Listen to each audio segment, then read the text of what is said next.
15-16 мая в городе Невинномысск в плавательном бассейне детско-юношеской спортивной школы «Рекорд» прошел краевой турнир по плаванию, посвященный памяти заслуженного тренера России Татьяны Баташевой. Это традиционный турнир, который проводится ежегодно. В соревнованиях приняли участие более 300 спортсменов из Ставропольского края, Карачаево-Черкесской республики, и впервые участие приняли и пловцы из Южной Осетии. В ходе состязаний спортсмены выступили в личном зачете в разных возрастных категориях. Каждый пловец имел право стартовать на двух дистанциях – 100 и 200 метров разными способами. В дистанции на 200 метров второе место заняла Анастасия Тибилова. Она готовилась к этому турниру в течение месяца. Тем не менее, волновалась, пока не проплыла свои первые 2 метра.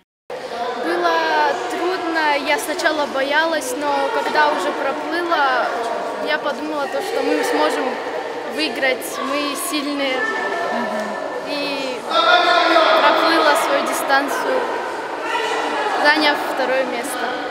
Южную Осетию представляли 20 пловцов. Команда показала хороший результат заплывов. Ребята были награждены грамотами и медалями Министерства физической культуры и спорта Ставропольского края.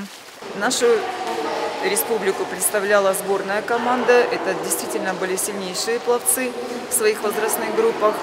10 мальчиков и 10 девочек старшего возраста. Ребята 2-го, 3-го спортивных разрядов. Я довольна результатами детей.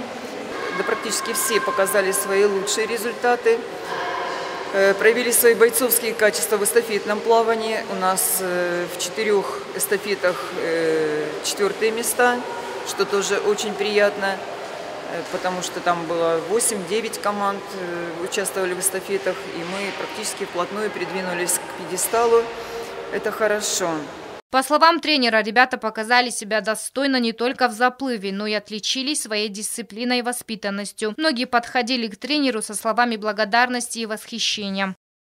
Они все держатся вместе, дружно. Вот сплоченность это восхитило даже других тренеров из других городов. Наших детей отметили как самых воспитанных.